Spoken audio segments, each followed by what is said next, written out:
Musicals with cheese. Hello, I'm Jesse McAnally. And I'm Andrew DeWolf. And I'm Brianna Jones. And welcome back to Musicals with Cheese, a podcast where I try to get Andrew to like musical theater. And Andrew, you didn't shut the door! The Christmas is overtaking us! Ah, so much Christmas! Previously on Musicals with Cheese.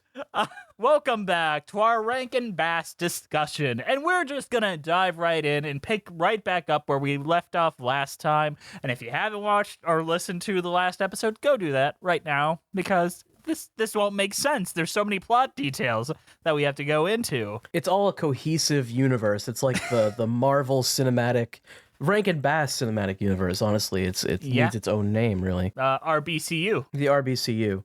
Yes. Well, it's actually a TV universe, so it's the RBTVU. I mean, we get cinematic in this special. This episode, we're going into the big screen. Oh, are we? Yes. I'm and excited. You'll be shocked to learn which one went to the big screen, because somehow it looks like the cheapest one. But we're going to pick up with a sequel to the classic. It is The Little Drummer Boy, Book 2. Cue the music, Brie. I give you an egg and get some butter back. Now I give you a coin for all the things I lack. Hey, I give you a pig and get a sack of wheat. Now I give you some gold when I desire to eat. Hey! The Little Drummer Boy Book 2 was written by Jules Bass, based on the Little Drummer Boy song, as well as the Can You Hear What I Hear song. It was released on December 13th, 1976, and the plot revolves around Aaron. After playing his song, helps Melchior to spread the word by ringing Simon's silver bells. But when the Romans take the bells for taxes, it's up to Aaron and his animal companions to rescue the bells. It's a 20-minute special, guys. Andrew, what did you think of this special? Holy fucking shit. Oof. This is a sign for things to come, wasn't it? The first Little Drummer Boy is my least favorite of the original Part 1 Rankin Bass that we watched. Yes. And the Little Drummer Boy 2 is basically just worse. It's just like the same thing, but worse. There's some redeeming points in the first Little Drummer Boy, in my opinion. I like the fact that they go pretty dark, especially with like the kind of stories that we've had here. It was nice to see some stakes. Okay. And that's it. That's it. And this had none of that. Wow, you have a singular redeeming quality for the original, and then this doesn't have that. Yes. I like Zero Mostel. I will say that. The head Roman is played by Zero Mostel in what is probably one of his last film TV roles. And he is a good voice actor and charming, and I like what he's doing, but it doesn't save the special. I don't think anything could. I feel like this is doomed to be terrible from the start, and it is. I can't wait for someone to be like, this is my favorite film as a kid. I watched this every week and at ABC Family and all that. Yeah, well, I mean, that's too bad. Not everyone can have good taste. What is the plot of this one? Just in case people didn't catch up. And we're wondering, wait, he just played the drum for the baby Jeebus. How is there more story? This guy has to ring the bells. His bells get taken, and the Little Drummer Boy helps find the bells. But what happens to the drum? The most important aspect of the first one. The drum gets burned, if I remember, or destroyed in some fashion. The titular drum that played for the baby Jesus gets burned to melt down some bells. Yes. It's very sad. We were all really attached to that drum, so it's like watching Captain America's shield break. Is what it's like watching Aaron's parents burned alive in the first one. It's just as traumatic. Yeah, you literally, like, if you put these two together, like, it's not even, okay. Like, that's as dark as that first one gets. Like, he hates the world because he had to watch his parents burned alive. Yes, and now he's sad because his drum didn't make it. But he gets a new drum at the end, which is just of course as good. Of course he fucking does. It's the Little Drummer Boy. It's his only character trait, is that he has a drum. He has to have the drum. And what's the main song? Because all these Rankin Bass things are mostly based on one famous Christmas song that they're adapting into a story. This one has two, because it's still the Little Drummer Boy, Yes. but also it's Do You Hear What I Hear? Because bells. Yes, because bells. I feel like in this second part of Rankin Bass, the tie-ins with the songs start becoming very loose. Mm-hmm. All right, it's time for a mini version of Wild Facts. Rawr. Wild Facts. Greer Garson reprises her role as the narrator, making this the only Rankin Bass sequel that has the same narrator as the first special. That's pretty interesting, because usually they replace it with a different celebrity every time. It is surprising. They probably couldn't find anyone else who was willing to be in a Little Drummer Boy special, so they had to get the same person. The special is often aired as part of ABC Family or Freeform's 25 Days of Christmas lineup from 1995 to 2015. The broadcasts omit the final scene of Brutus and Plato's final scene because of time constraints, so we'll never get to know what happens to them. Does anyone give a shit? I guess. Since 2018, it now airs on AMC for their annual programming event, The Best Christmas Ever. Not if you watch this. I got nothing here.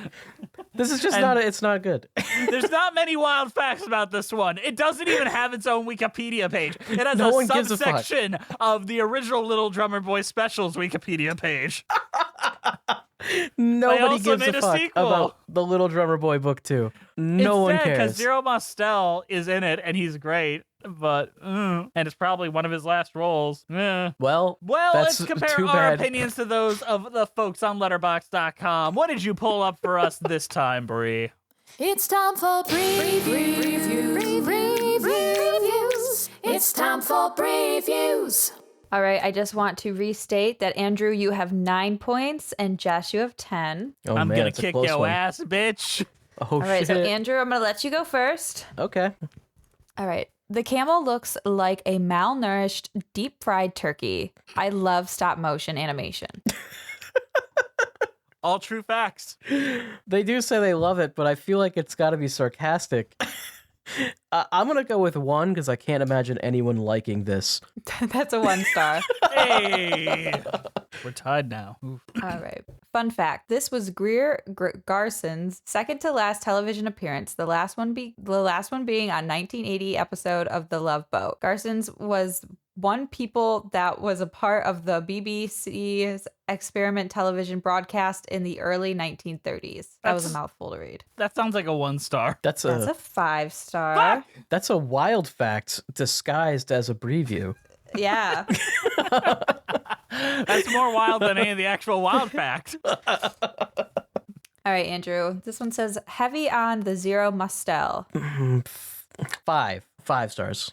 That was a 1. How dare they insult Zero Mostel's weight like that? All right, Jess, ready? Ready. Yes. This drums made me some random asshole will certainly replace the drum given to Aaron by his dead father. Sounds like a 1 star. That's a 1 star. Hey, in the lead again. Is that the Little Drummer Boy trying to get back with us? I think so. Ding! I just put that on Do Not Disturb. New drum, who dis? All right, last one. This is for you, Andrew. All right. Brutus needs to see a doctor about his arm hair issue. Sounds like Ben Shapiro kind of advice. 1 star. That was a 5 star. Damn. Am I still winning? Yep. It's 11 to 10. Well, we still got a lot of show left to go, so we'll see where we're at the end of this. But on that note, let's transition into our next piece, which is Nestor the Long-Eared Christmas Donkey. Nestor was a donkey who seldom laughed or played, 'cause no one ever used him in the stable where he stayed. And all the camels teased him, the other donkeys too. They said, look at little Nestor, there's nothing he can do. Look at little Nestor, his ears hang to his knees. When he looks at his reflection, ears are all he sees. Oh, boy. I have Oh, never boy. heard of this one. This is where the quality falls off a cliff. I actually watched this one as a child. I remember this one being I out of did my too. grandmother's I remember house. this one. I remember this one too. I don't remember the intro though. For some reason, I must have like blocked it out. I did not remember I feel how like they. I only caught it like midway through anytime it was on. Like you get the Jeebus part and then it wraps up and why is Santa there? Like it feels like Yeah. Santa's a twist ending at the end. Okay, this does the thing that I hate the most out of all of these, and it's that they make Santa explicitly Christian. Yes. Like it feels like it's obvious that Santa would be Christian, but you never really like think about that, you know? You're never like, oh yeah, at the North Pole all the elves have a manger set up or whatever with baby Jesus and they pray every night. Like you never think about that. But this one they explicitly show it and it's like, that doesn't sit right. I don't like that. Well, let me go into the backstory. This was written by Robert Romeo Mueller, based on the song by Gene Autry. So this was originally a song, much like all these others, directed by Arthur Rankin and Jules Bass, and it premiered December 3rd, 1977, the same year Star Wars. The plot involves an outcast donkey in Roman-era Judea with an overlong ears finds his destiny on the way to Bethlehem. And also Santa's there. I mean, there is a precedent for Santa to believe in Christ. He is a saint, Saint Nicholas. Yes, of course. It's just I don't like to think about that. You know, Santa worships Coca-Cola as far as I'm concerned.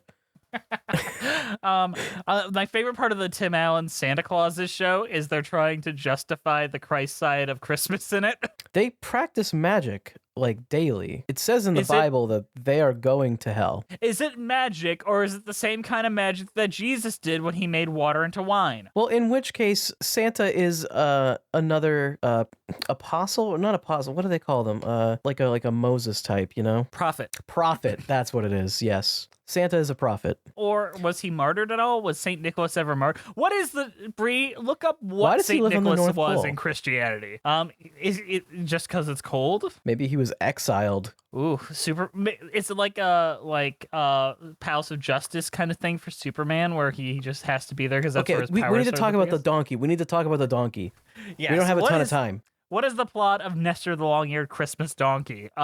Please, Andrew. It's Holy Rudolph, shit. right? It's Rudolph with Jesus instead of Santa. Yes. What if Rudolph's mother died? Yes, they had like a very sad scene for no reason. A very traumatic scene where the mother's like, just lay under me, little Nestor, your ears, get under then, me. And then like- she dies of hypothermia on top of him. Yeah. It's just like, oh, okay. I feel like the long ears never do anything. Like, is there like it's not He like has Rudolph good in that way. hearing. He has good hearing. Super hearing powers that the cherub says that he has. Does it ever help him though? Yeah, because when he's riding through Bethlehem, he can hear things and know where he's going. I'm pretty sure everyone who has ears can do that, Jess. But Yeah, but he had big ears, so he could hear better. okay, yeah. I really don't like this one. It's very, very bad in my opinion. There is a weird kind of like they really do want to tie it into the cinematic universe. Like this one tries really hard to bend over backwards to the cinematic universe. Weirdly, This is where it kind of starts feeling like they just throw Santa into everything just to have him there. They're just like, yeah, I need Santa. Because, like, I feel like there's other ones where they do that, too, coming up.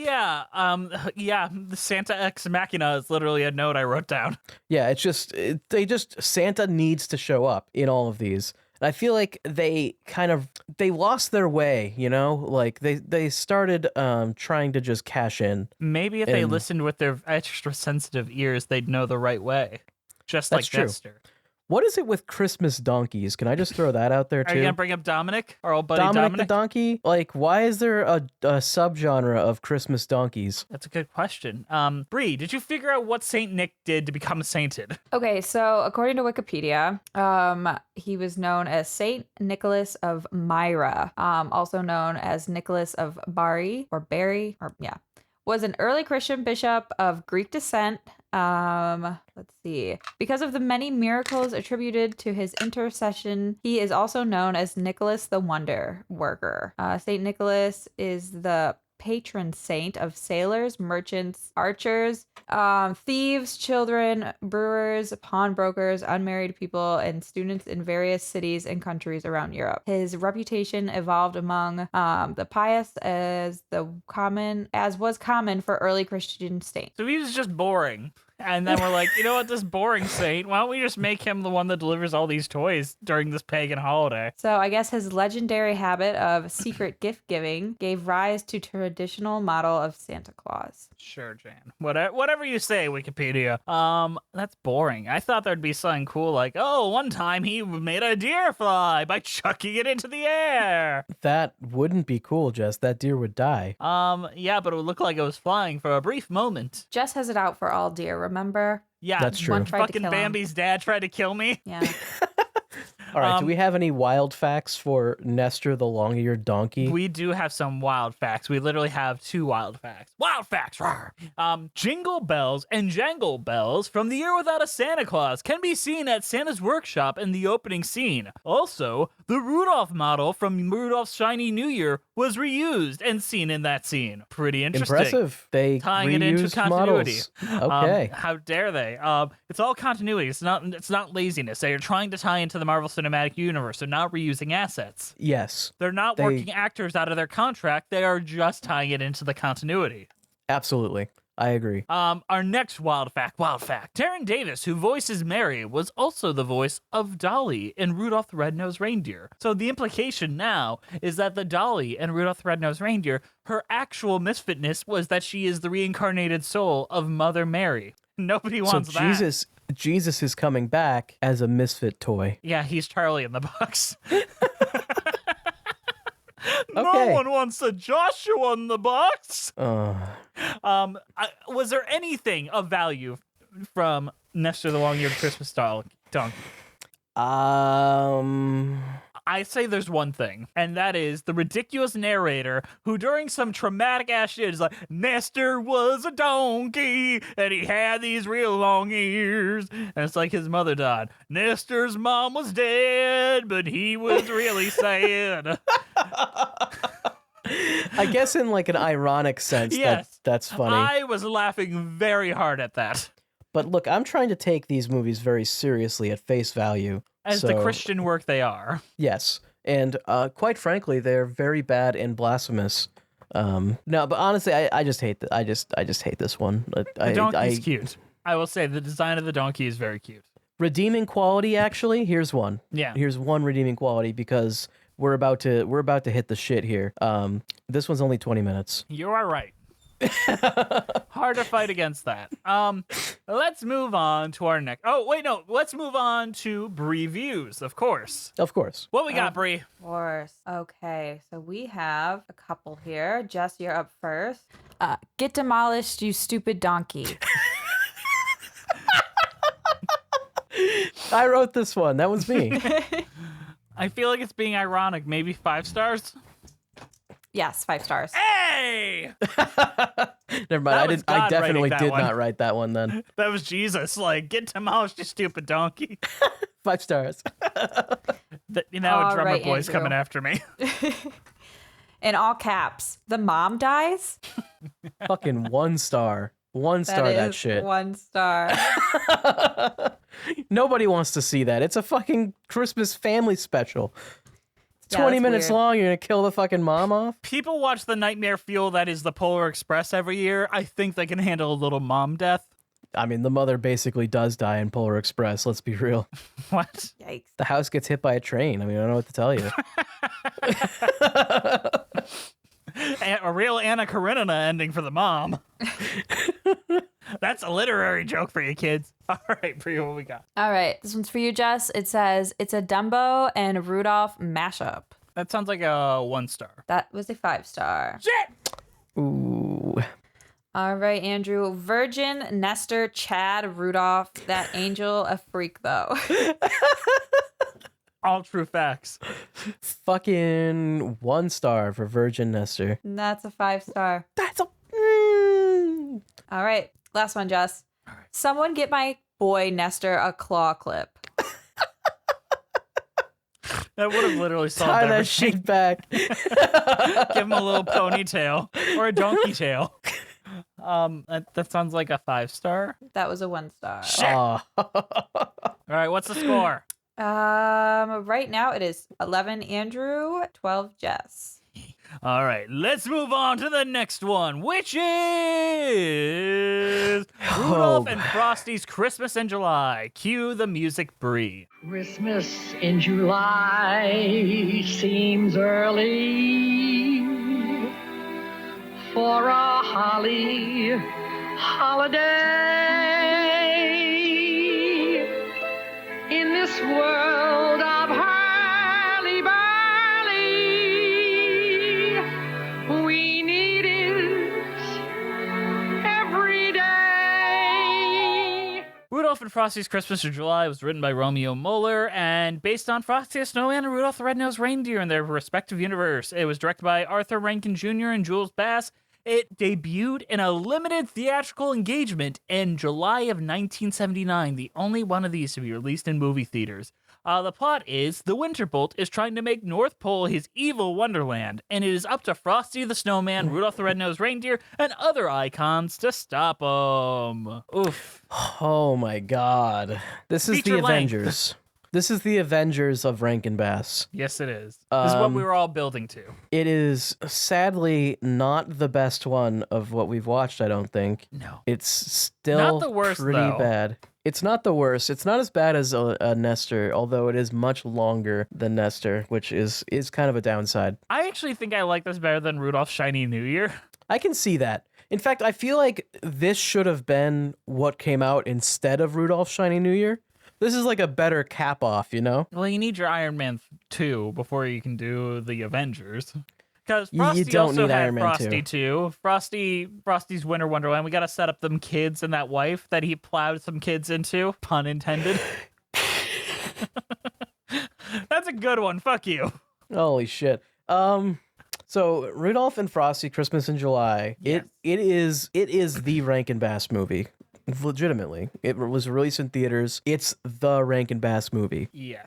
And it's the merging of the three base universe. We have the Rudolph universe, we have the Frosty the Snowman universe, and then we have the Santa Claus is Coming to Town Year Without a Santa Claus universe with Mickey Rooney returning as Santa Claus and direct references to all of their previous adventures. Yep. And also, it's July because why the fuck not? I mean, they probably were hoping that this would be like this gets aired every July and we'll do August next. Like, I feel like they're like, what do we not have under our belts? Well, the summer months are free. Yeah, they're just looking like, how can we just make passive income by having these fucking movies get re-shown on TV every single fucking year? The thing is, this still gets played at winter because it's just so associated with the winter imagery that you can't play it in July. Yeah, that's the thing. It doesn't work as a summer movie because every single fucking thing about it is still about Christmas. And like, I get it, Christmas is trying to be a year-long event, but like, we are successfully containing it for the meantime, you know? Yeah. So, what's the plot of this one, Andrew? Because it's convoluted as shit. The plot of Rudolph and Frosty's Christmas in July is Rudolph is best friends with Frosty, which comes out of fucking nowhere, but you know, that's They've fine. never even met. Wouldn't it be great to see how they met? It would have been, but we don't get to see that. They are already best friends. They're both very busy during the Christmas season, guys. You know, I'm That's why they skipping hang a out in whole July. thing here though. You got King Scribbly Boobles or whatever the fuck his name is. They just literally make up characters to just be the villains of these fucking things. You got Winter Bolt is his name, I Yeah. think, and he is not the same. And I don't want you to ever fucking think he's the same character as the Winter Warlock. He is not the same Or character. the cloud monster from Jack Frost in the future. He is a very different character, not even remotely similar. You shut your mouth. the Winter Bolt has arisen from their slumber. And he was kept in his slumber because this magical woman creature, the fucking spirit of Northern Lights, the human personification of the Northern Lights, which is how Rudolph gets his powers. Yeah, we'll get there. Banished the Winter Warlock. No, that's not his name. The Winter Bolt. That's not his name. He's not the Winter Warlock. Into like hell, basically. But then she's like, I think it's time for me to die, but I need to make my magic somewhere. So she takes her Northern Lights magic and puts it into baby Rudolph's nose because he's a chosen one. Why the fuck not? Yeah, we need a chosen one narrative for Rudolph the Red-Nosed Reindeer to protect against all evil. Yep. And then Rudolph and Frosty bicker about who's the real misfit. There's that, but then the Winter Bolt discovers that Rudolph's nose goes away or is less powerful in like the basically in other places outside of the North Pole. Yeah, because the Northern Lights are what gives him the power. Yes. So he's trying to get Rudolph to go to America and gives Frosty like anti-melting powers, but Rudolph can only keep his nose if he doesn't use it for anything evil. Yeah, because that makes sense. And how do they get him to do something evil? They literally him. Fucking trick him.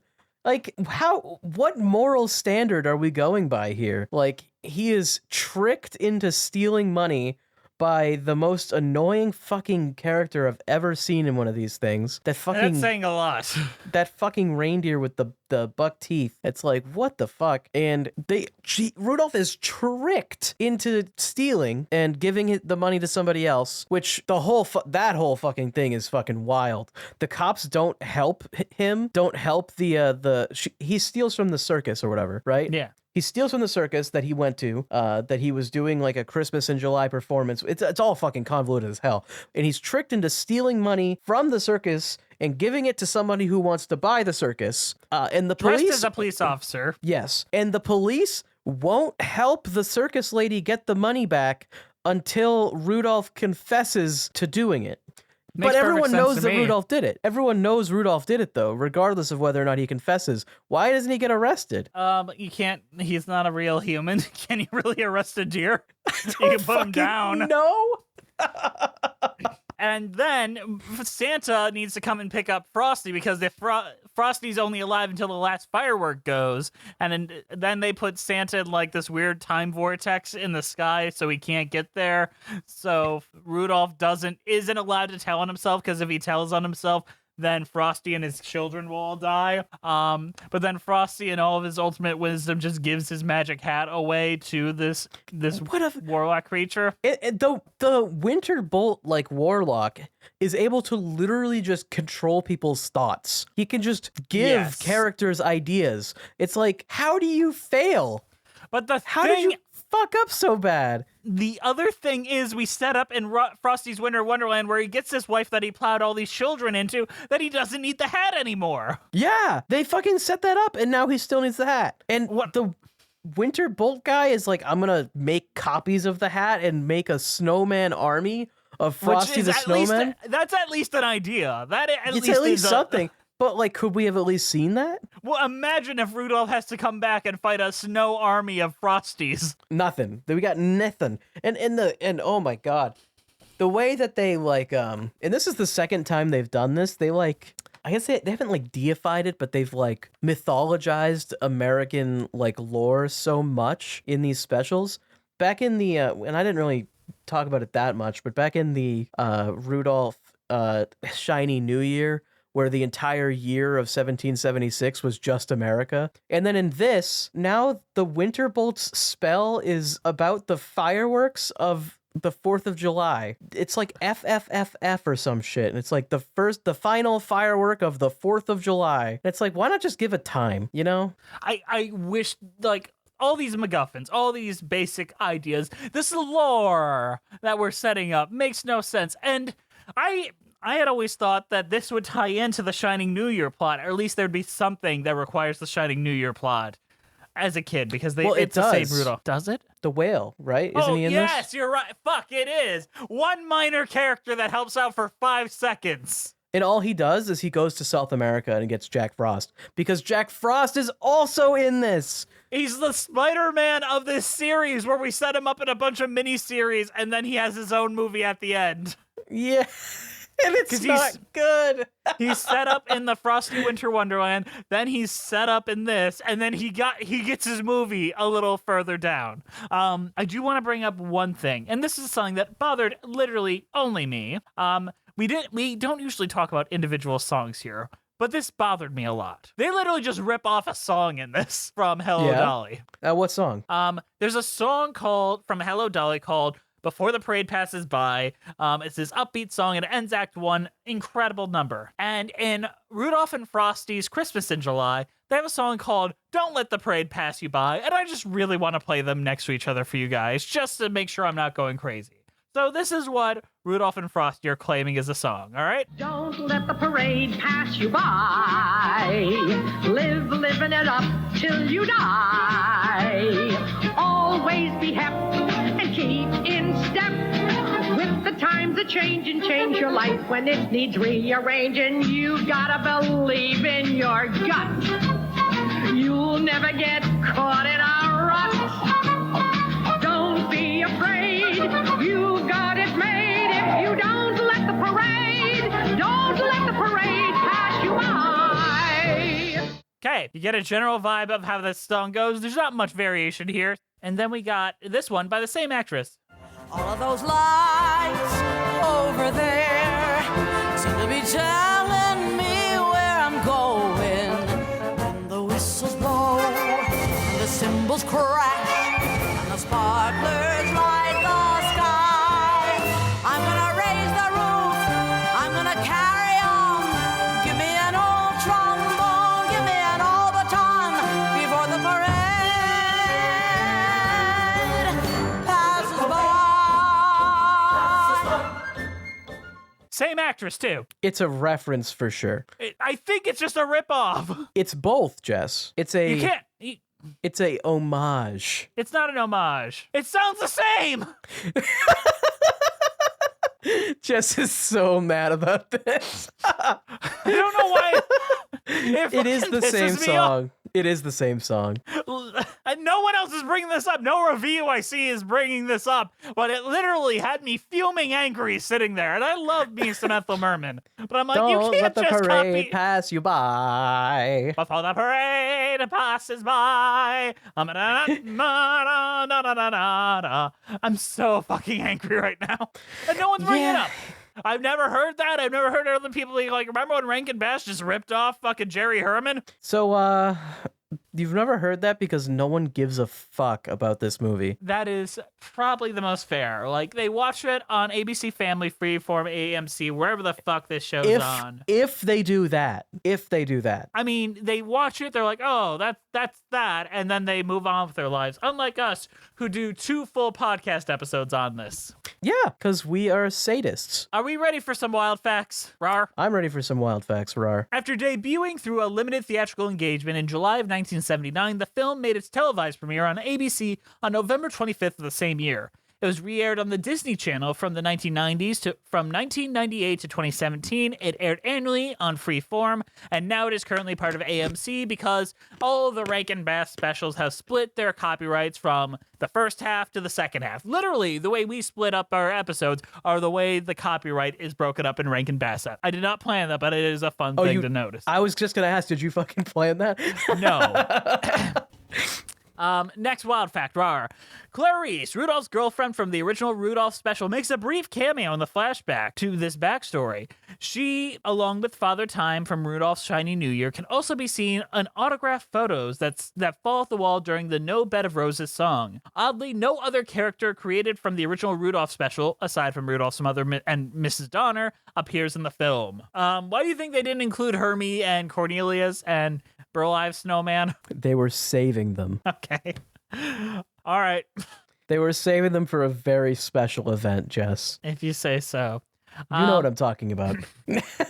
This special is notable for tying in the Mickey Rooney version of Santa Claus from Santa Claus is Coming to Town and The Year Without a Santa Claus with Rudolph, and featuring stop-motion versions of Frosty and his family previously seen only in standard 2D animation. That's a wild fact. Yeah, don't they kind of do the Frosty story in 3D in this as well, don't they? Yeah, I like the way Frosty looks. Sincerely, I actually don't mind it. He looks pretty good. Yeah, I mean it's the standard Rankin Bass animation and everything, but It would have been interesting if they did the Jimmy Timmy Power Hour style where they just switch animation that would have been neat, but I don't think Rankin Bass is willing to put even a tiny bit of effort into these creativity at all. So you're lucky we got what we got, Jess. This is the first time Frosty was seen in stop motion animation following his hand-drawn stints in Frosty the Snowman and Frosty's Winter Wonderland. The Jack Frost character from the latter also appears in the special and would later appear in his own special. So as I said, Jack Frost is the Spider-Man in this Marvel Cinematic Universe comparison. And Jack Frost basically just shows up to make it so Frosty doesn't die by melting. Immediately, yeah. Yeah, why did nobody have the heart to tell Frosty that he can't go to fucking the beach in July? Seemed like they had it all together. Frosty's the only one worried about dying, too. He's like having a panic attack, and everyone's like, you'll be fine. You got the magic amulet that lasts until the final firework of the 4th of July. Maybe we should go home on the 3rd of July. Yeah, maybe, like, don't stay. Literally, their plan is that Santa is going to come down during the fireworks on the 4th and take him away right before the last firework. It's like, you don't think you want to plan, like, a little bit of leeway in there or just a in case? Plan. Like fucking anything? Like, are you crazy? We didn't even bring up Milton. I mean, that's the other reindeer, right? No, that's the ice cream man that's in love with one of the circus. Oh my God, that's the reason they're going. Yes, we didn't even bring him up. We have no time for this. Fucking. He wants to fuck one of the circus girls, so they're gonna go help him get his dick wet. And then he fucking he turns on Rudolph immediately. He's like a real fucking Peter. Like I don't know him. One of you will deny me in 3 days, and one of you will sentence me to death. He was gonna stand up for Rudolph, but his girlfriend that he just fucking got married to or something, and she's just like, no, I don't like Rudolph. If you do that, I'm out of here. And he's like, oh, never mind. Like some conviction guy. My God. Rudolph dropped his entire life. Frosty risked existing for you. Like, Rudolph, this is what your friends actually think of you. Like, you're risking everything for these guys, and they can't even stand up for you when they think, like, what did you do? You stole some money? Like, come on. How about we compare our opinions to those of the crazy folks on Letterboxd.com? Let's go to previews. All right. Jess, you're up first this time. I went up first last time, though. I will. Did you? Yeah. Okay. Then, Andrew, you're up first. All right. Rudolph saying Frosty is his best friend is Hermie and Cornelius Erasure. Not untrue. I will say they do a good job setting up, like, Frosty's a pretty, like, noble friend that's sticking by Rudolph. That's got to be a 1-star, right? Like, you can't like the movie with that. That's a 5-star. What the fuck? Sucks being wrong, Andrew. All right, Jess, this one says, the ballerina tightrope woman looks like Anna Taylor-Joy. It's genuinely unsettling. They're not wrong, and that seems like a 1-star, because it is genuinely unsettling. 1 star. She does look like Anya Taylor-Joy. All right, Jess, this one says, Winterbolt's death is terrifying. Didn't I just go? It's my turn. Oh, I meant Andrew. Sorry. Winterbolt's death is terrifying. 5 stars? Yeah. That was... You can never know with this, you know? The chest is just massively out of focus for some reason. It's pissing me the fuck off. I'm trying He can't fix it. The reason is because it sees the big sign. It's like, oh, you want me to look at the big sign, don't you? Let me move over here. Let's see if that helps. It did not help You even gotta a little bit. Do the hand, right? Did it help? No! It Yes! won't even adjust. Oh, there we go. Hey! Very I nice. just can't move now. Yeah. Stay still. I'm a very Okay. movable guy. I'm like Jim Carrey over here. Jim Carrey. No Jim Carrey. Carrey movies without Jim Carrey. All right. All right, Jess, this one's for you. This is the Avengers Endgame of Rankin / Bass holiday specials. Not wrong. That seems like a 5. That's a 5. Hey! And all right, Andrew. This one says a weird amount of lore for a movie called Rudolph and Frosty's Christmas in July. Not a single word is wrong. I have a similar thought, and I gotta go with 1 star. 1 star. That is a 1 star. Our score is 13 to 12. We're just going to constantly be inching 1 point ahead every round. Like Yeah, I got little 2 points that inchworms. round. Oh, okay. I think you also got 2 points though, so Yep. It evens itself out. All right, let's move on to our next film, and that is Jack Frost. Cue the music, Bree. He's nipping at your nose. You can feel him in your toes. A shiver and a tear lets you know Jack Frost is here. If you try to turn around, Jack Frost. When you hear his icy sound, Jack Frost. He's sure to disappear. But you know Jack Frost is here. So Jack Frost is a film written by Romeo Muller, based on the mythical figure of Jack Frost by Arthur Rankin Jr. and Jules Bass. It was released December 13th, 1979. The plot involves the groundhog tells the story of how, for once, Jack Frost became human and helped a knight win his lady love. What do you think of this one, Andrew? talk about mythologizing America, right? Fucking Groundhog Day. Fucking Groundhog Day. We did a whole musical about that. They really wanted a Rankin Bass to be like every single like time of year. There was always a Rankin Bass to play, though. But this is still a Christmas movie. It is. It's weird. Why is it Groundhog Day then? I don't know. It's so they could use me in my shadow. Yeah, maybe. And they like Buddy. I like Buddy Hackett as a groundhog, just as my brain interpreting that. It's I like probably that the idea. best part of the movie is the groundhog, which is sad because that's just the narrator, and the whole rest of it is like, I don't mind Robert Morris playing Jack Frost. I think he has a good voice, and I like that they finally put some money to get an actual good actor to play the lead character as opposed to just a narrator. So it's not really a Jack Frost origin story. No, because So it's not like a Frosty. It's not like a Rudolph. It's kind of just like this is a thing that happened to Jack Frost once. Isn't this cool? And they teach you about the Jack Frost lore, which I can't go into detail here because it's a little bit racist. Go into detail. Go explain the racism, please. How do I say it without saying it though? You say the word G-slur, or as I like to call it, the Mama Rose musical. Yes, I think that's what I'll say. So apparently up in the sky, there's the winter man. Yes. Winter Man is in the sky, and he blows winter all over the place. He is a blowhard. Who's Winter? Winter Man? Oh no, who's he blowing? What is there a character named Winter that he's blowing? No, he just blows winter. Oh, it's like how Christmas comes into the door. Got it. Continue. It's like how Christmas comes, yeah.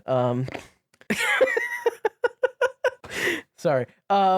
And up in the sky, there are the mama roses that they make the snowflakes. And they use the word a lot. Yes, they do.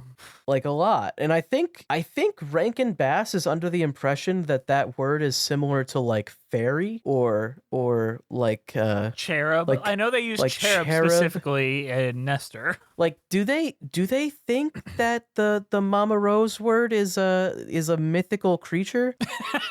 It was in a Victor Hugo book. Of course it is. Doesn't it seem that way? Like they think that is I don't think they knew what the word meant. So it's very confusing.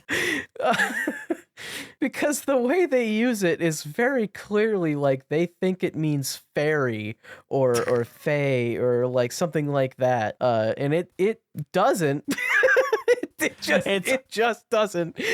Definitely a weird thing. So it is absolutely everywhere in this special, and it really dates it like a lot. However, there is some cool shit. I think the bad guy's robot horse is cool as shit. Yep. The robot horse, the robot army is fun. The Knights. Yeah, I like that they call them Knights. I think that's funny. The bad guy using a little puppet is not that funny, but they do do that a lot. Honestly, there's just not that much to this, and it's weird how much it talks about Groundhog Day and racial slurs. So it's kind of notable in that way. But outside of that, like, I don't know. Like, it feels unsure of what the story is, because Jack Frost becomes human because he thinks he might be in love with a girl, but the girl's also in love with a knight. And yeah, it's a confused story. Robert Morse playing Jack Frost is easily the best voice actor to portray Jack Frost in this universe. I guess it's nice that they have a story where Jack Frost ends up helping somebody else find love and It's whatever. not about like him getting laid like every other Rankin Bass story is. Yeah, although it's also kind of strange, like, where... Remember when Jack Frost was mean? Yeah, and then he stood at Frosty's wedding. Yeah, so like, how this did in Jack Frost canon? become mean? Well, I that mean, I makes- assume what's it's your all canon. assumption? When does this take place? Does this take place before or after Frosty's Winter Wonderland? Are there fucking knights after Frosty's Winter Wonderland? When Is does time a Frosty's Winter circle? Wonderland take place? I assume like the 30s at the earliest. There's trains and cars, right? When do you think this takes place? Because they're counting with Kaputniks or whatnot. This takes place in like the medieval. There's knights.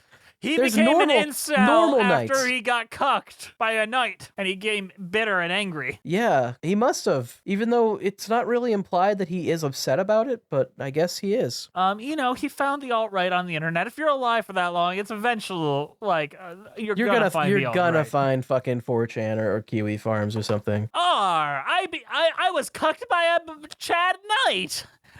I just wanted to go. Girls never go for the sky winter sprites. The nice guy winter sprites like me. They always go for the Chad Knights. It's like, and the winter guys like, Jack, it's been like 150 years. Like, you gotta let this go. I would She's walk in on dead. them having sex. Nobody asked you to do that, Jack. I did it anyway, just to hurt myself. Also, the groundhog lore is that it's Jack Frost's fucking shadow. Maybe Jack Frost is the reason why Phil Connors was trapped in that one day. Hey, now we're tying it all in. Jack Frost did it. Jack Frost definitely did it. I do also, man, the continuity here is fucked. Yeah. Yeah. I'm just imagining like Jack Frost angry that he couldn't get his dick wet, so he's just trying to stop Frosty from getting married because how dare you find happiness when I will never do so. I mean, I guess that works as an idea, but like they don't show it in this.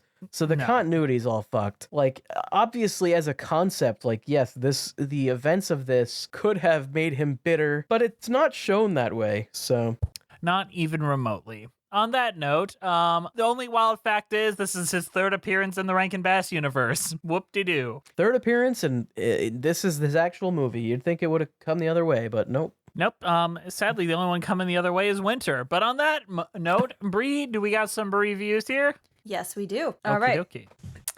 Jess, you're first this time now? Okay. Rah, Rasputin rides his little horse machine. Rah, Rasputin rides his little horse machine. That sounds like a 5-star. That's a 1-star.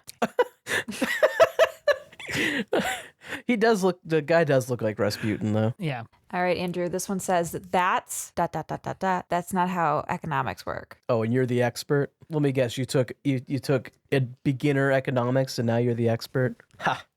Rankin Bass knows what they're doing. I tried to take economics once, but then the teacher sent me in the hallway and gave me a book, and then I just never took economics. Got an A. We're gonna go with a 1-star on the economics comment. That's correct. Jess, this one says the most Marxist movie ever made. I see where they're coming from, and I give that a 5-star. It's That's because a they're 5-star. Russian, isn't it? Yeah, probably. I don't have big opinions here. Big ideas. All right, what else we got? I'm Papa laying in the yard and crying because his last Kaputnik is gone. What?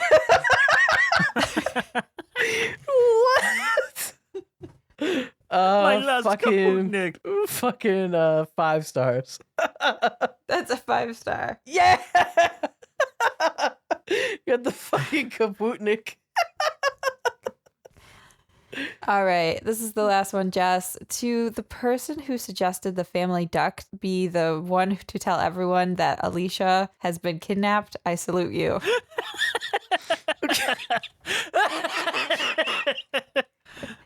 No, who are we gonna have tell him? The duck. We'll have the duck say it.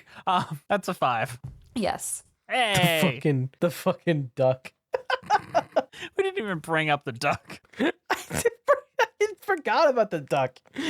There was other things going on, like a Marxism. Yeah, I don't know where the Marxism came from. I guess it's the empty box scene, or Oh yeah, I think I'll cry. I just what I always wanted is perfectly right. It's just what I always wanted, a Christmas delight. it's an empty box. Yeah, but they're so poor, they're so happy to have each other. Okay. On that note, how about we go into a mid-show and then we talk about some more Rankin Bass specials. Sure.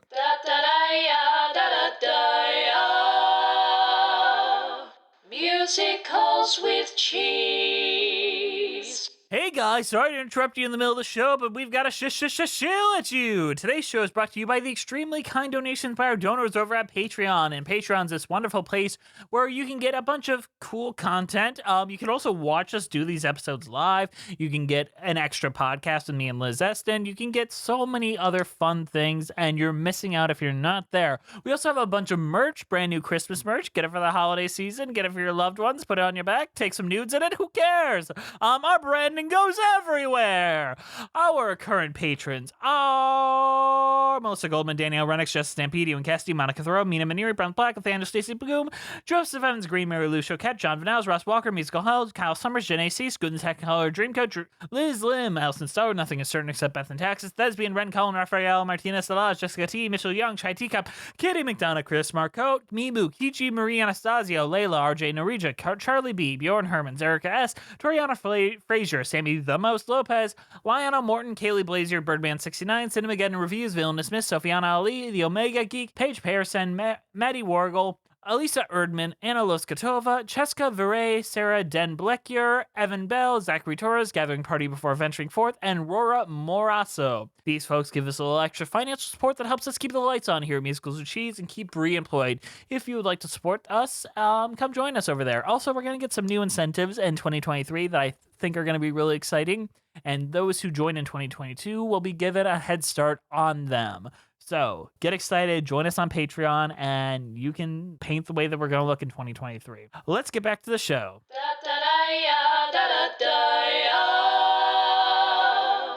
Musicals with cheese. Next up, we're talking about Pinocchio's Christmas. Cue the music, Brie. Gonna get lucky, knock on wood, knock on wood, knock on wood. Gonna get lucky, knock on wood. Gonna be rich and famous.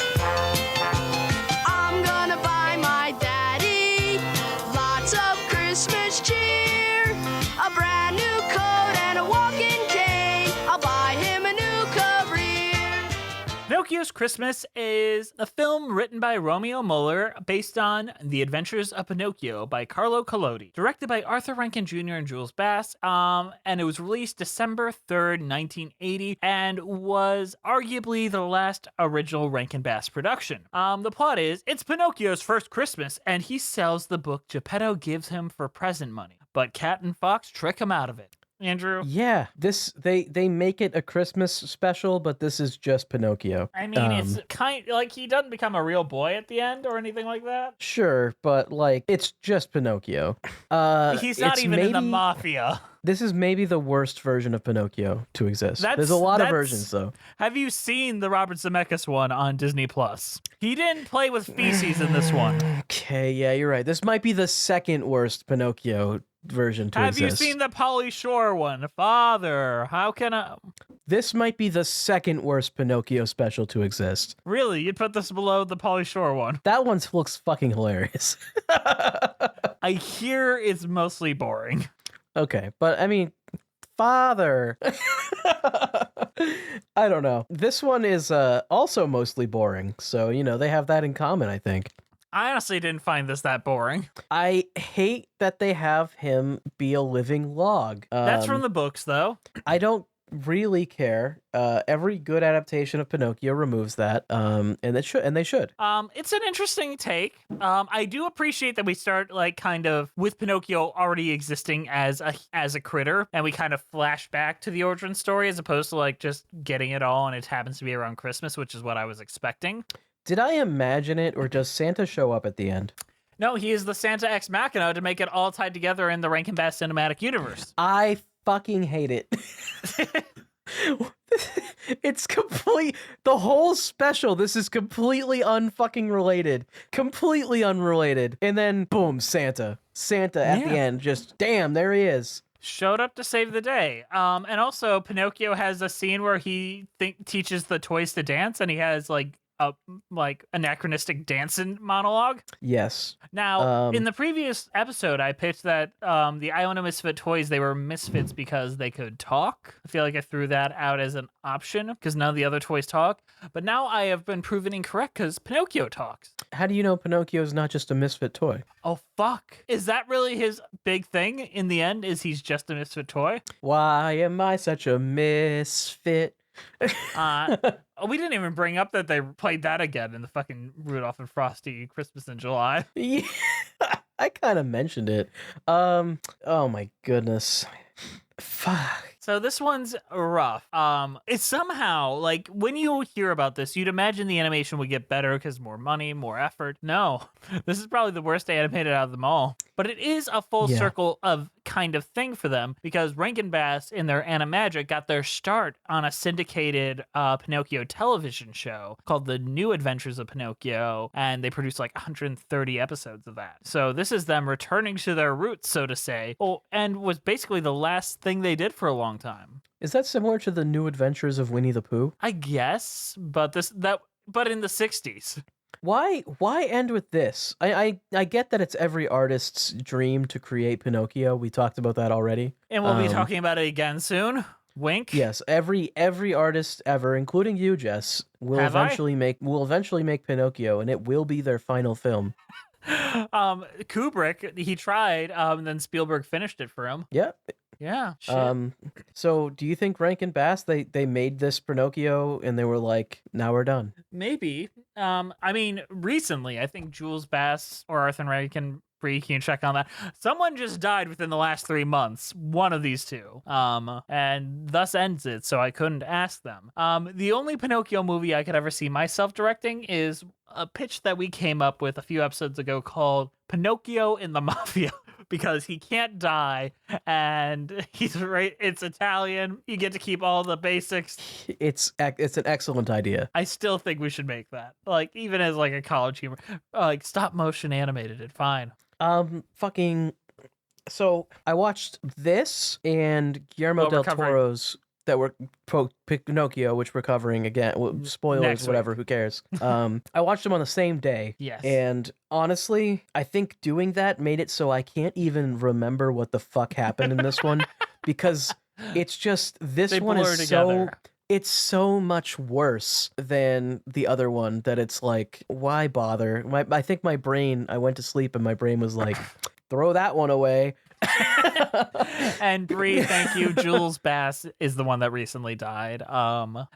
This one, I don't know. Like, there's not much that happens. They cut out all the interesting things. Like, there's no donkey scene. There's no monstro scene. There's nothing going on.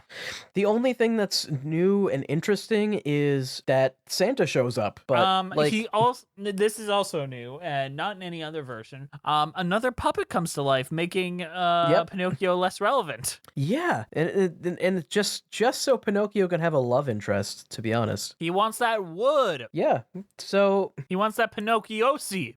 So yeah, if you like Pinocchio a lot and you're seeking out every version of Pinocchio ever to exist, this is one of them. It's not the worst version. Roberto Benigni still exists. Pauly Shore still exists, and so does, the Robert Zemeckis one on Disney Plus. Fucking tragic, that one. That was doomed from the start, though. Was it, though? Disney live action? Yes. You know who was originally attached to direct that film? Who? Paul King, the director of Paddington and Paddington 2. And he had a big pitch. He was really into it, really cared for it. Disney disagreed and fired him, and then he had already attached Tom Hanks to the project, and in order to keep Tom Hanks on the project, they had to pick his choice of director, who was Robert Zemeckis, who did not care and just wanted the money. Which is what I would have done. Yeah. How would you have what would be your pitch for a Pinocchio movie, Andrew? A pitch that Disney would allow? No, just here a we pitch go. for anyone. Oh, well, Pinocchio and the Mafia.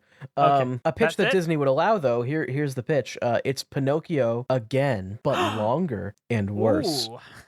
$10 million is coming your way.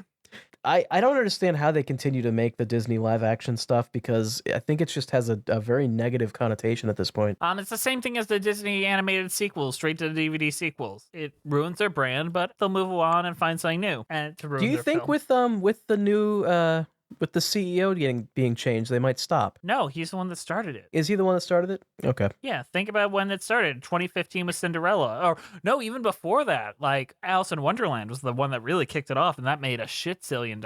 Yeah, they're probably going to lean in. I wouldn't say they'd lean in because they're running out. What else could they adapt? They could just do them again.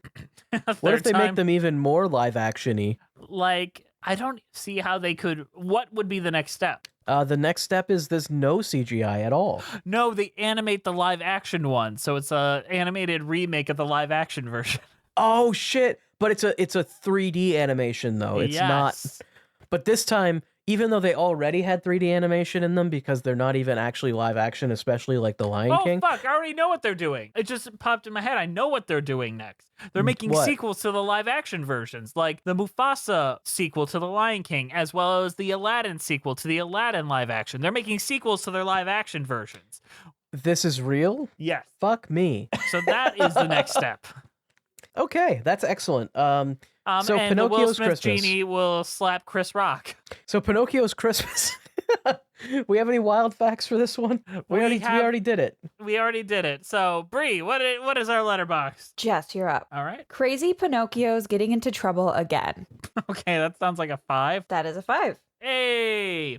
Andrew, this one says straight up wild. Probably the craziest thing was that at one point I did cry. Yikes, you felt emotions at this? I guess you must have liked it then. 5 stars. That's a 1 star. Oh. Jess, this one says finish me, daddy. He does say that, and it is very weird. He also says he has a saucy little mouth. He does. It's so sexual. Let's give you a saucy little mouth there, little wood boy. Oh, now I'm able to talk through my saucy little mouth. Finish me, daddy.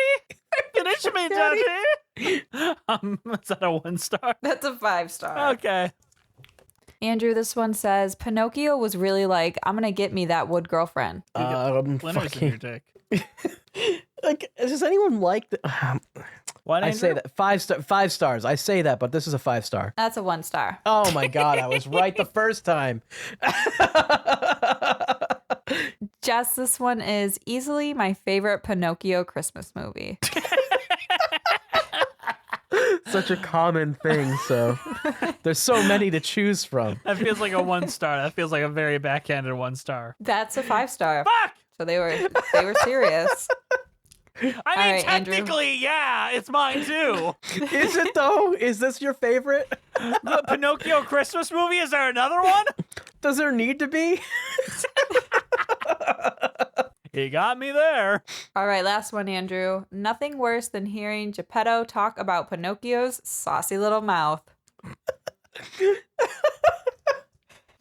5 stars. 1 star. Fuck me. And there's that one. And now we're done talking about Pinocchio's Christmas until we talk about whatever we're talking about next week. And to our piece de resistance, that was technically our last Rankin Bass film, sadly enough. But we do have one more film we have to talk about, which brings us back full circle, and that is Rudolph the Red-Nosed Reindeer and the Island of Misfit Toys. Cue the music, Bree. When a mouse goes meow and a cat goes woof and a kite is afraid to fly above the roof, don't be frightened by all the noise on the island of misfit toys. Oh, the island of misfit toys. Toys. When a jack in the box isn't jack at all and there isn't any bounce in the bouncing ball, take a breath, regain your poise on the island of misfit toys.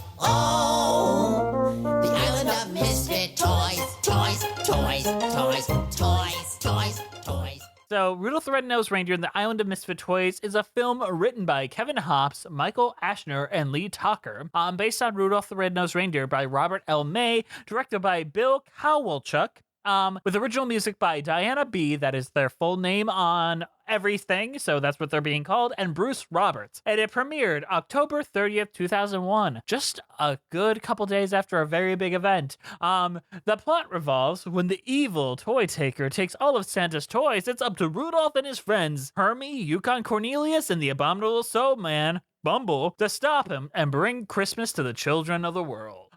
So this was made by Good Times Entertainment, not by Rankin Bass, and only a few short years after they attempted a 2D animated version of Rudolph in theaters, not connected to the original Rankin Bass mythos. And it flopped horribly, so they're like, oh, let's do one connected to the mythos and see what happens. And I think this also didn't do that great. Andrew, tell us a little bit about this. Okay, so it started and I was 3 seconds in and I audibly I went, fuck, this is the next hour. This is the perfect send-off to Rankin Bass. It absolutely shows, go ahead. It just shows how good we had it. Yeah, it's literally, you watch this and you're like, and then you look back at Rudolph and you're like, wait, was that actually good? Was Rudolph the charm? Good? There was something there, wasn't there? And it's been removed. They've taken it out. They've taken it away from us. And literally, this it looks like an Everything is Terrible video. If you've seen those, I'm sure a lot of people have seen those. But they make compilations of crappy children's Christian cartoons that are really poorly animated, like think VeggieTales but worse. And this looks like that stuff. It's exactly that stuff, and it's ugly. It's fucking boring. It's too long. The songs fucking suck. Diana B., I know why you didn't give us your name. I get it. There's not a lot more to say about this because we could do a Nostalgia Critic style rant about how fucking shitty of this is. Hold on, pause for a second. You gave us a good idea. It is Christmas. Oh no. You're gonna have to come up with a second part of it. No. Hello, we're the bad movie critics. We remember it because you don't have to. And today's abysmal abomination is from the work of Good Times Studio. Good Times, who also brought us the shitty version of the Rudolph the Red-Nosed Reindeer. God, more that like gave me time. More like bad time media. It makes me have diarrhea dumps. Oh my God, the worst movie of all time.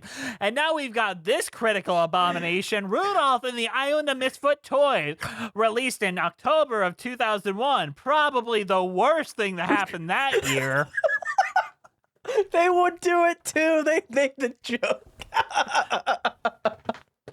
Believe me when I say that this thing is worse than cancer. And sincerely, I wish my mother had died before I had actually sat down and watched this abysmal piece of garbage. They had to remove all the sharp objects from the room while I was watching the movie.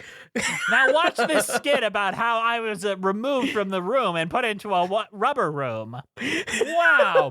So the film opens with Rudolph and Hermie going down and talking about how much they... You can't stop him now. He's on the Nostalgia Critic. His alternate personality's taken over. Hermie says that he has this new dentistry, but they say, there's apparently a lot of elves that also want to be dentists. I thought he was the only one since it was so weird, but no, there's apparently a school. Also, he wants to fuck the Tooth Fairy? That's new. I always thought he was a little bit of a friend with Ellen, if you know what I mean. Truly, they did not watch the source material. So the villain... in this vein, the villain looks exactly like the mysterious Mr. Enter's persona. Yes, he does. Which you may remember the mysterious Mr. Enter as the guy who was upset that they didn't talk about 9/11 during Turning Red. You know, a film that takes place in 2002 and does not take place in America. And I feel like Mr. Why did Enter they not watched... talk about 9/11 at the North Pole? I feel like Mr. Enter watched this and got inspired, you know? Is Mr. Enter secretly a teddy bear on stilts? Cast your vote now, and we'll decide later. In case you're wondering what people we aren't having on our podcast in 2023, put Doug Walker and Mr. Enter at the top of those lists. Okay, so fucking, oh my god. Where do you Full even go review. with this? I feel like they watched Rudolph, and then they also Yeah. watched Toy Story. Was Toy Story 2 at 2 the... specifically. Yeah, that was out, I think, right? 1999. It would have literally come out right when they were working on this. Yes. Okay, so they watched both of those, and they literally were just like, yeah, let's just do that. And then they did it, and it sucked. Remember when they just trusted you in Toy Story 2 to understand the visuals, and it was just a generic Sarah McLachlan, Randy Newman song, and it's like, when somebody loved me, it could be about anything, and here it's like, he threw me away in the trash can, and I was left in a dumpster pile, because my boy doesn't love me. Yeah, and then fucking Cornelius has to come in and go, dang, that's the saddest thing I've ever heard. Everyone's crying. Everyone's crying. And it's like, this is so bad. We're not even doing justice to how terrible the animation is. Oh my lord. Not And of saying that course- Rankin Bass had brilliant animation either. This is where they brought back Cornelius and Bumble And Hermie. and Hermie, who I think people like those characters because Yes. Rudolph is like the only actually genuinely good Rankin Bass special. So people like those characters and know those characters, and they're here and they are the fucking worst. They're voiced by the same person, and I will give him credit. He does a good job at both voices. There's not much more to say. You're not talking about the hippo played by Jamie Lee Curtis that also flies and wants to give Rudolph plastic surgery. You're not bringing up that. You know Also, why I'm not is there bringing that still up? an island of misfit toys if Santa said he was going to take him back to his workshop? Is he They're just using they're using the canon of He Never Went. the which is original TV The canon? original TV canon, yes. Although they have the peppermint mine, though, which isn't in the original TV, is it? I can't say. I literally have no thoughts there. Rick Moranis tries his best as the voice of the teddy bear. Yep. Jamie Lee And, Curtis tries her best, and I kind of like her song, but not really. You know, there was something I don't know how they got these like bigger names. Oh, they cut it out of their animation budget. I don't know if you could tell, but So this was this around the era of like those really fucking like food fight and that type of shit? yes, Or was that later? exact same time. Okay. So were celebrities just very easy to trick into doing this type of movie? Well, the thing is, when you had a startup like Pixar that seemed like nothing, and then they kind of made the careers of Tom Hanks, Tim Allen, all of them, Yeah. they were kind of game to find another thing like that. So it makes sense.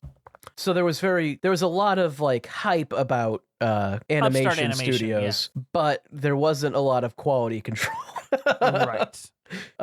Because this is like a celebrity agreeing to be in like a fucking college horror movie or some shit. Like it's that level of quality, you know? Richard Dreyfuss, Oscar nominee Richard Dreyfuss, plays the snowman. Yeah, it's like, what are you doing here? The other thing is, aside from Jamie Lee Curtis's song and the villain song, maybe most of the songs are just based on one word. They're Like, so bad. I'm I sorry, the remember them in music my is head, bad. though. The thing is, I can hum most of them. Like, right now, I'm like, the island of misfit toys, toys, toys, toys. And that's the entire chorus, is them saying toys. And then you've got the Hermie song, keep it chin, not be short as back, da da da da. And that's every chorus. It's because it's so repetitive. God, what was the other one? The final song where they decide, like, let's let Richard Dreyfuss sing. And he's like, it's the best Christmas ever, and worst Christmas never, best Christmas ever. Like, everything is based on the frame, best Christmas ever, and zero charm. Nothing about this feels like it's timeless. It all feels terrible. But the worst offender of music is the 90s pop ballad that plays when Clarice and Rudolph start flying around in the snow. Yes. I think we could sit here and talk about every bad thing in this for an hour straight. And 20 minutes if you're Doug Walker. Well, you do have to factor in the other 40 minutes for when he recreates the movie. Oh yeah, you're right. Who's gonna play the elf and who's gonna play? I mean, we basically already know who's playing who. God damn it. All right. Do we have any wild facts? Did we already do them? Let me see if there's any I didn't cover already. The film takes place after the events of the original special, despite Rudolph and Clarice utilizing their younger designs. Who knows why? They never use the old designs ever again.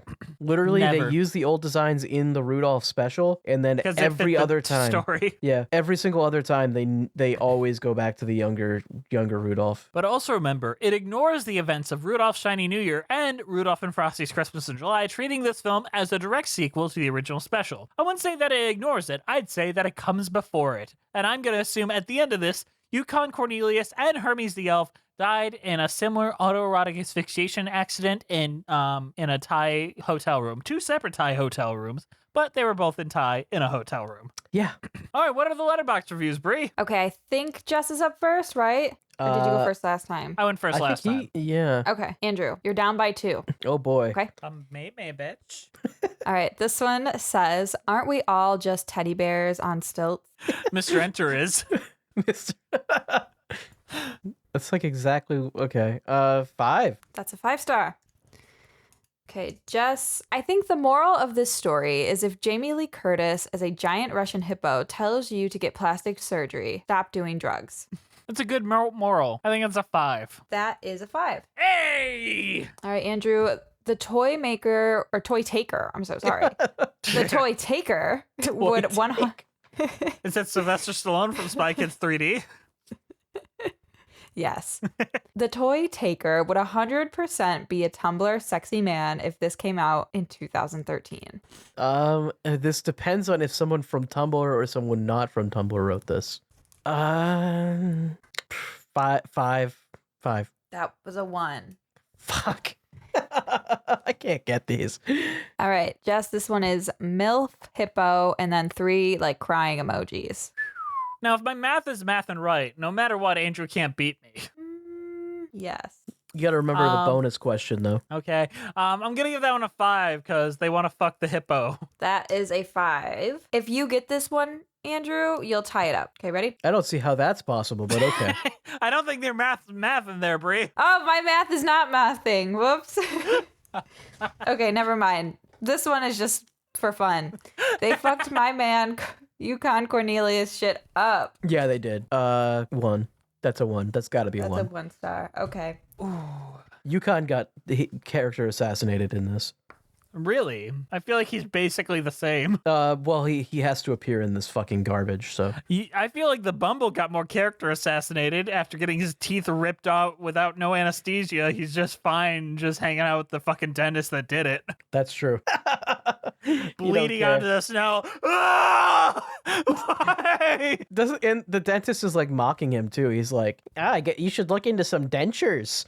It's like, you ripped his fucking teeth out. I have no purpose. I can't eat. So I won previews between these 2 episodes. Yes, you did. I'm better than you, Andrew. Accept it, and I need you to hear you say it right now. I'm better than you. He said it. There, All right. I said it. Speaking of what's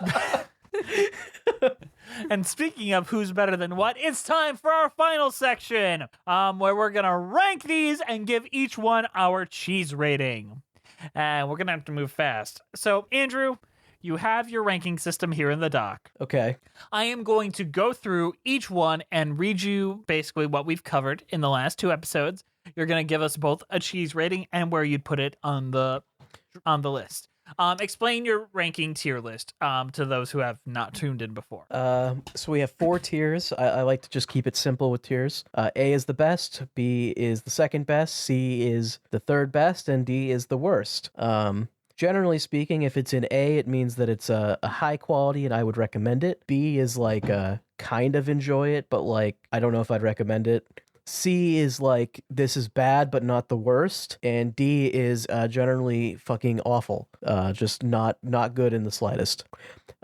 Usually I do these rankings in relation to each other. And I feel like that's only fair to do here as well. Because otherwise a lot of stuff would be in B, C, and D tier, and there'd probably be nothing in A tier. So you're grading on a curve. You set it up front. Bree, for each one of these, just gut feeling cheese ratings. That's what I'm doing. All right, Andrew, where are you ranking the original Rudolph the Red-Nosed Reindeer? Rudolph goes in A tier. I think this is actually objectively the best one. I'm gonna give it. I'm just gonna keep it really simple. So these are gonna be cheeses that I normally wouldn't really use, but Yeah. I'm gonna give it a cheddar cheese just because I think it's good and it's something you can have every Christmas and it's fine. A tier. All right, Bree, your cheese rating. I would definitely put this. Oh, just my cheese rating. Yes. Okay. Provolone. You know, Provolone. it's always good. It's always good on a sandwich. This is always good every year. I agree with both of you. Probably one of the best. The Munster, Munster cheese, because the abominable snow Munster. All right, next one, Andrew. Okay. The Little Drummer Boy. Little Drummer Boy is not good. I'm gonna give it like blue cheese just because I feel like that's a cheese not many people like. Little Drummer Boy goes in. Fuck. So I'm torn a little bit because if you had asked me this in the first half, I would say D immediately. But because I'm grading on a curve, I feel like this one might even go in C. But I'm still gonna put it in D just because I hate it. That's fair. Bree, cheese rating on that. I would give it a Swiss cheese. I feel like there are some plot holes that don't align with the Bible. Yeah, that's fair. Yeah. I'm giving it goat cheese because he loves the animals. Andrew, What? cheese rating? Did you give it a cheese? I gave it blue cheese because I feel like that's Gotcha. a cheese not many people like. All right, so are you updating this on the list, Andrew? Keep I this am. updated. Okay. Next we have Frosty the Snowman. Frosty the Snowman is not as good as Rudolph, but I think it still goes in the A tier. Because it's like one of those like you can kind of watch it every Christmas and it's like good. That's fair. And what's your cheese rating? Cheese rating for Frosty, I'm gonna give it a mozzarella. That's fair enough. What about you, Brie? I'm going to give this a mozzarella. Ooh. Brilliant. I'm giving this super creamy white cheesecake because I think it's really good, really sweet, and I kind of like the animation. And there's an entire boxcar full of frozen cakes. That's fair. All right, next up, Santa Claus is coming to town. I might get a little bit of hate for this, but I am gonna put Santa Claus is Coming to Town in B tier. That's not. I get based on your review, that was exactly what I'm expecting. If this were my thing, I'd agree with you up to this point, and I'd only put this in A tier. I really like this one. A cheese rating. I feel like it's enjoyable to watch, but there's just some stuff in it that I don't think is nearly as good as Rudolph or Frosty. Cheese rating. Oh man. I'm gonna give it pepper jack. Fair enough. Just because I like the jack cheese, but I don't like the pepper. Brie, what would you give this one cheese rating? I was thinking a goat cheese with like a raspberry jam. Ooh, that sounds good. And did you like the special, or had you not seen it? I've seen this one. I liked it. It wouldn't be like my first go-to to put on, but it's a good one. I'm giving this Great Value Penguin Cheddar Baked Snack Crackers, which are just like penguin-shaped goldfish, because there's a little penguin in this special. I think it's cute. All right, moving on. The Year Without a Santa Claus. Heat Miser, Snow Miser. This one is going back up into A tier. Oh, God, really? I think this is my favorite one, my actual favorite one. God. Yeah, Year Without a Santa is a fun one. So I'm putting it back up into A tier. I'm going to give this one Colby Jack because it's kind of like Santa's Coming to Town, but I like it better. No pepper. Fair enough. Brie, what's your cheese rating in this one? This was a year without a Santa Claus. Yes. I'm gonna give it a cheddar. Just a cheddar. Fair enough. It's a good one. No, that makes sense. I am giving this vegan cheese because what makes cheese? The dairy. And it's the year without a Santa Claus, and Santa Claus is the dairy. My logic is mine.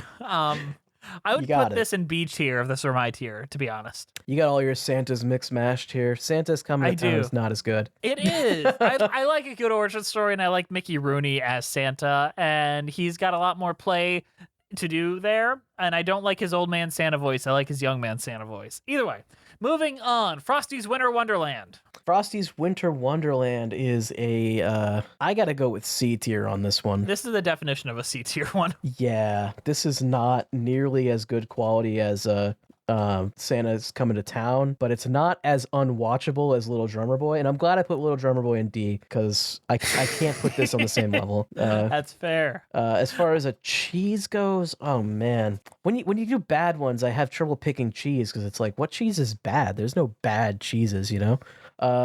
Frosty's Winter Wonderland, I'll give it like a crappy like cheese platter at a wedding or something because that's.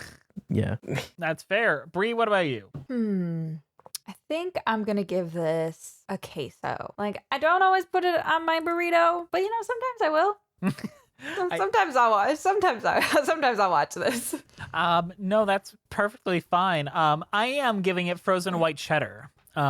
Because I feel like white snow, Winter Wonderland, white cheddar, not something I particularly love, but you know what? I'll let it defrost and cut into it a couple times. Oh, I also want to make it known that mine was queso blanco. Blanco. Whichever. I gotcha. Yeah, so No. white cheese, white queso. Man, God. Okay, I get it. You like white things. No, it's to represent Frosty. You get it? Yeah. All right. What's up next here? We got Rudolph's Shiny New Year. Oh boy, that's also a C tier. I put that in D tier, honestly. Really? I feel like I enjoy it more than Little Drummer Boy though, and I'm grading on a curve here. You know, It's like longer than Little Drummer Boy. Yeah, but I can sit through it easier. I guess. I'm sticking with it. I think it's a C tier, low C tier. Okay. And what's your cheese rating? I'm going to give this a Baby Bell cheese, Ooh. because it's wrapped in a cute little red circle, represent Rudolph's nose. But it's cheese, but it doesn't taste like cheese. There's something weird about it. Mm-hmm. And also Baby New Year. Like the whole plot is about Baby New Year. That is actually the perfect cheese rating, and I can't top it. Yeah, we're all gonna go with that, I think. Yeah, that's such a good cheese rating, Brie. 10 out of 10. All right. And that was all for our first breakdown, if I'm not incorrect. That was our last one. This is where we move to the second one here. This is what we've covered today, and maybe we have some different opinions, but next up is the Little Drummer Boy Book 2. D tier, immediate D tier. Really? Is it worse than the Little Drummer Boy Book 1? I don't even know. I dislike them both a lot, and I don't know if I actually have it in me to compare them. That's fair. That's fair. What's your cheese rating of that one? What's like a fake cheese? I don't. You already did vegan cheese, but vegan cheese is notoriously bad. I actually like it when it's on pizza, but that's about it. Okay, well, vegan cheese not on pizza. All right, Brie, what's your cheese rating? I'm going to give this a blue cheese. I don't like blue cheese. I didn't like the first Little Drummer Boy, so I'm not going to watch the second. That's fair. I am giving this Puel cheese, which is the most expensive cheese there is, $600 a pound, and only because money makes you poor, makes you rich, as sung by Zero Mostel. All right, moving on to our next one. And that is Nestor the Long-Eared Christmas Donkey. D tier. If there was a tier below D tier, that's where it would go. Would it be worse than the Little Drummer Boy? This is the worst one. Okay. Other than the final one. Because there's a lot of D tier stuff this episode. I'm sorry. I was gonna actually put this in C tier because looking back on it, the cuteness of the donkey, the You're not winning me they over. killed the mother was a ballsy move, and the fact that every time something horrible happens, you cut to the folksy donkey like Nestor was a donkey, and it's so upset you were bad. I'm not getting swept up. I'm not buying it. This shit sucks. Okay, everyone's with me on this. Okay, I'm sorry. You're wrong. All right. What's your cheese rating there, Mr. Negative? Oh man. You know those like string cheese like things? It's like that, but you can't strip it, you know? You know when you get a string cheese and it doesn't like strip down? It's like that. All right. And Brie? I'm going to give this one a green pesto cheese. I had never heard of this film before this, and I just Googled unique cheeses and green pesto cheese came up. So fair enough. I'm giving this beer cheese because it sounds like the narrators had a lot of beer before doing his recording. All right, what we got next is Rudolph and Frosty's Christmas in July. Oof. Maybe a spicy take again, but I think it goes up into C tier. Really? That is being very generous. I think this, I feel like The Wizard was fun-ish. Like, there was some stuff that made me mildly engaged with this one. There was one joke that made me, I don't even think they meant it as a joke. I think they meant it as sincere dialogue, where he's like, just to take the hat from Frosty and promise that you'll be able to give Rudolph his nose back. And he's like, what would I do? He's like, lie to him. Oh yeah, that's a good idea. No shit, dude. I don't know. Maybe I have a soft spot for Rudolph, but I'm gonna put this Rudolph up in the same tier as the Rudolph New Year. Fair enough. And your cheese rating? Fucking. What's a 4th of July cheese? There is none. I guess a hot dog with like nacho cheese on it or some shit. What do they put? Queso? Whatever the fuck. Fair enough. And Brie, what about you? Okay, I'm gonna give this a grilled cheese made with peanut butter. It's a weird collab, but sometimes it works. Fair enough. I am giving this cream cheese ice cream because that's what you'd eat on a nice July day. It'd be frozen cream cheese ice cream. I think that all of us gave good ratings there. I'm not starting to get to the next one. The next one is Jack Frost. Jack Frost, C tier again. Another C tier. We're loading the C tier here. You were pretty negative about that one. I'm actually surprised that one isn't D. It's again. My list a little bit like whenever they mention Jesus, it drops to another tier. So any of the ones that have Jesus mentioned are automatically a lower tier than the others. So fair enough. So Jack Frost is in C tier. C tier is getting loaded. We're putting them all in there. Cheese rating, it's a box and you imagine the cheese. Oh, that's a good one. What about you, Brie? I'm gonna give this frozen cubes of what's a white cheese? Provolone. Frozen provolone cubes. Perfect. I am giving this Russian cheese pancakes, also known as Serniki, because it takes place in Russia. And then next we have Pinocchio's Christmas. D tier. That for makes Pinocchio. sense. Pinocchio's Christmas was not good. I'm gonna give it a Italian cheese pizza. Mamma mia. What the fuck? What about you, Brie? I'm gonna give this grilling cheese. I'm not really sure why, but Because you'd like feels to if see Pinocchio lit Burnt on a on griddle. fire. yeah. Yeah, I'm gonna give this actually some Parmesan. Parmigiano, mamma mia! Sprinkle some on top of me. Finish me, Daddy. I'll give you a saucy little mouth. Fine. Saucy little mouth. Someone should have said cheese sauce. That saucy little mouth. Finally, Rudolph the Red-Nosed Reindeer and the Island of Misfit Toys. Do I need to create an F tier? I think this might warrant it. I feel like this warrants it. For the first time, Rudolph and the Island of Misfit Toys gets an F tier rating. Below everything Andrew Lloyd Webber, below everything Sondheim. There is literally no reason to ever even think about fucking watching this garbage. It is the lowest effort thing I have ever fucking seen. It is the definition of a cash grab. Fuck this shit. Wow. Brilliant review. Cheese rating? I don't think it deserves a fucking cheese.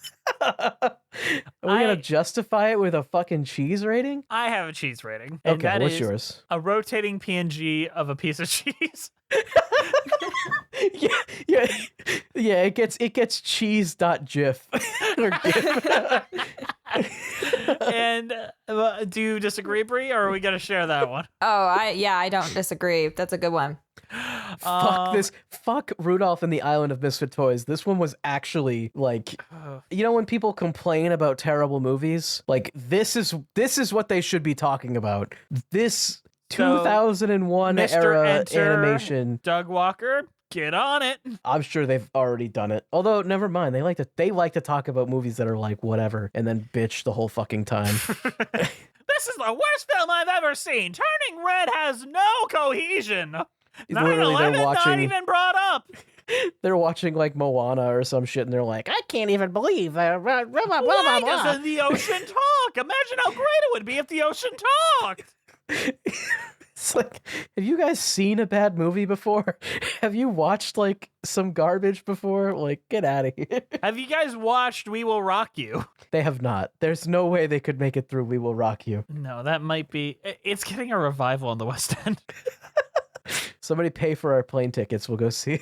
Yes, patron tier. If we make it to $700 per episode, we will fly to fucking UK and see We Will Rock You. And make a vlog out of it.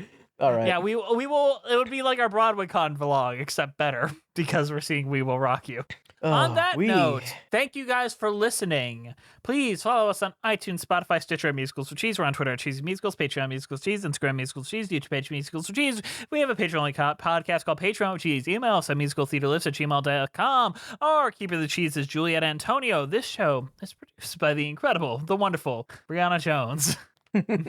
Our theme songs were created by Robin Nash of IOU Music UK. Thank you to the Broadway Podcast Network for having us on the platform and for keeping us on despite insulting their collective favorite human being on the planet, Nestor, the long-eared Christmas donkey. I know that's going to be the new mascot of BPN, but I don't care. We have to say what we have to say because we're professionals in this industry, god damn it. All right, guys, anything else we have left to say before we wrap this up? Merry Christmas. Merry this Christmas, was a project, yeah. and Merry fucking Christmas. Hope you liked it. Wait, what's the Charlie Brown ending? Ooh,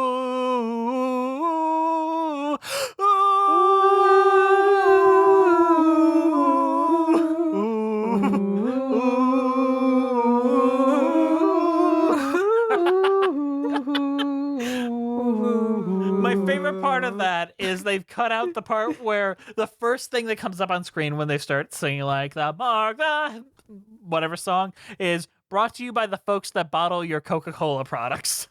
And they've removed it since, but that was the original thing in the airing because it was sponsored by Coca-Cola. That's beautiful. They That are the herald singing or whatever. That piece that's all about like, oh, Christmas has become so commercial was brought to you by Coca-Cola, the Santa Claus company.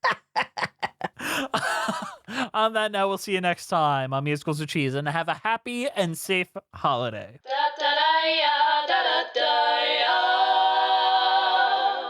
Musicals with Cheese. Before the parade passes by. Da-da-da-da-da-da-da-da-da. You picked the one song that's not about fucking Christmas. Me and my shadow. All right. Nestor was a donkey, and he had these very long ears. His mama died of hypothermia, so she didn't last through the years.